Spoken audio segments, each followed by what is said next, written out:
बच्चों, आज हम बीए के चैप्टर 4 व्यवस्था तंत्र के बारे में पढ़ेंगे। व्यवस्था तंत्र किसे कहते हैं उसके बारे में। प्रस्तावना। आयोजन द्वारा इकाई के उद्देश्य सुनिश्चित किए जाते हैं। संचालन की सफलता का आधार मात्र आयोजन पर नहीं होता है, बल्कि आयोजन के प्रभावशाली अमल पर होता है। आयोजन के प्रभावशाली अमल और उद्देश्य प्राप्ति के लिए ही जो प्रबंधकीय ढांचा रचा जाता है उसे व्यवस्था तंत्र कहते हैं। जब समान उद्देश्यों की प्राप्ति के लिए एक से अधिक व्यक्ति कार्य कर रहे हों, तब इकाई में प्रभावशाली व्यवस्था तंत्र की आवश्यकता होती है। इकाई की लक्ष्य सिद्धि और कार्य सफलता का आधार इकाई में कर्मचारियों के मध्य कार्य का स्पष्ट विभाजन, अधिकार और दायित्व का विभाजन, अधिकार सौंपना जैसी बातों पर होता है। व्यवस्था तंत्र यानी कि अरेंजमेंट कैसा होता है उसके बारे में। जो भी कोई इकाई में कार्य हो रहा है उसमें हमने क्या व्यवस्था की है, कर्मचारी संबंधी व्यवस्था या संचालन संबंधी व्यवस्था, जो भी कोई व्यवस्था है वो कैसी की हुई है उसके बारे में। संचालन प्रक्रिया में जो लक्ष्य सुनिश्चित होते हैं उन्हें विधिवत अमल में लाने के लिए व्यवस्था तंत्र अनिवार्य है। इसीलिए कहा गया है आयोजन व्यावसायिक इकाई का मस्तिष्क है, तो संकलन प्राण और व्यवस्था तंत्र इसका शरीर है। आयोजन को क्या कहा गया है? व्यावसायिक इकाई का मस्तिष्क, दिमाग, तो संकलन उसके प्राण है और व्यवस्था तंत्र इसका शरीर है। अब हम समझेंगे व्यवस्था तंत्र का अर्थ किसे कहते हैं वो। सामान्य शब्दों में कहा जाए तो समान लक्ष्यों की प्राप्ति के लिए प्रवृत्त हुए व्यक्तियों के मध्य अधिकार और दायित्व का विभाजन करने वाला ढांचा अर्थात व्यवस्था तंत्र। किसे कहेंगे व्यवस्था तंत्र? समान लक्ष्यों की प्राप्ति के लिए प्रवृत्त हुए व्यक्तियों के मध्य अधिकार और दायित्व का विभाजन। जो व्यक्ति एक ही प्रकार के कार्य के लिए, एक ही लक्ष्य के लिए एकत्रित हुए हैं, तो उनके मध्य अधिकार और दायित्व का विभाजन करने वाला ढांचा अर्थात व्यवस्था तंत्र। अब है व्याख्या। चेस्टर आई बर्नार्ड के अनुसार दो या दो से अधिक व्यक्तियों के सहयोग द्वारा होने वाली प्रवृत्ति अर्थात की व्यवस्था तंत्र। किसे कहेंगे व्यवस्था तंत्र? चेस्टर आई बर्नार्ड के अनुसार दो या दो से अधिक व्यक्तियों के सहयोग द्वारा होने वाली प्रवृत्ति अर्थात व्यवस्था तंत्र।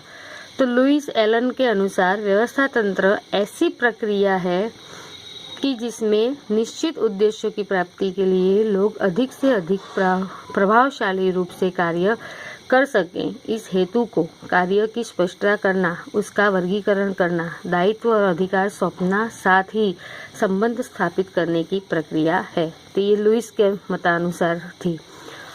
अब व्याख्या हो गई। अब हम उसके विचार, कॉन्सेप्ट क्लियर करने के बारे में समझेंगे कि व्यवस्था तंत्र का विचार क्या है। समग्र प्रबंध तथा संचालन प्रक्रिया को प्रभावशाली बनाने के लिए कार्यक्षम व्यवस्था तंत्र होना अनिवार्य है। व्यवस्था संचालन की ज्यादातर कठिनाइयां अकार्यक्षम व्यवस्था तंत्र से पैदा होती हैं और उनके कारण व्यावसायिक इकाई निश्चित समय पर उद्देश्य सिद्ध नहीं कर पाती। इसीलिए यदि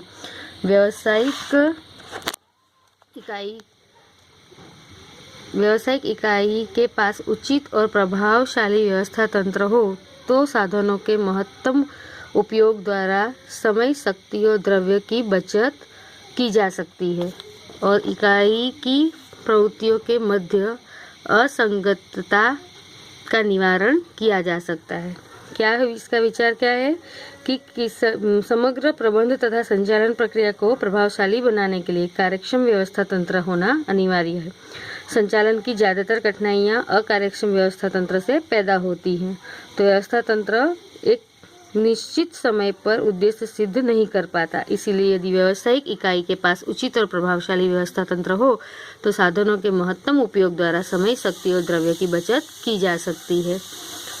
इकाई की प्रवृत्तियों के मध्य असंगतता को निवारण किया जा सकता है। व्यवस्था तंत्र का विचार मूल रूप से समूह के साथ जुड़ा हुआ है। जहाँ एक से अधिक व्यक्ति सामूहिक रूप से कार्य करें तब उस कार्य को प्रभावशाली रूप से पूर्ण करने का ढांचा ही व्यवस्था तंत्र है। इसीलिए इसे प्रबंध भी कहा जाता है। व्यवस्था तंत्र में किसी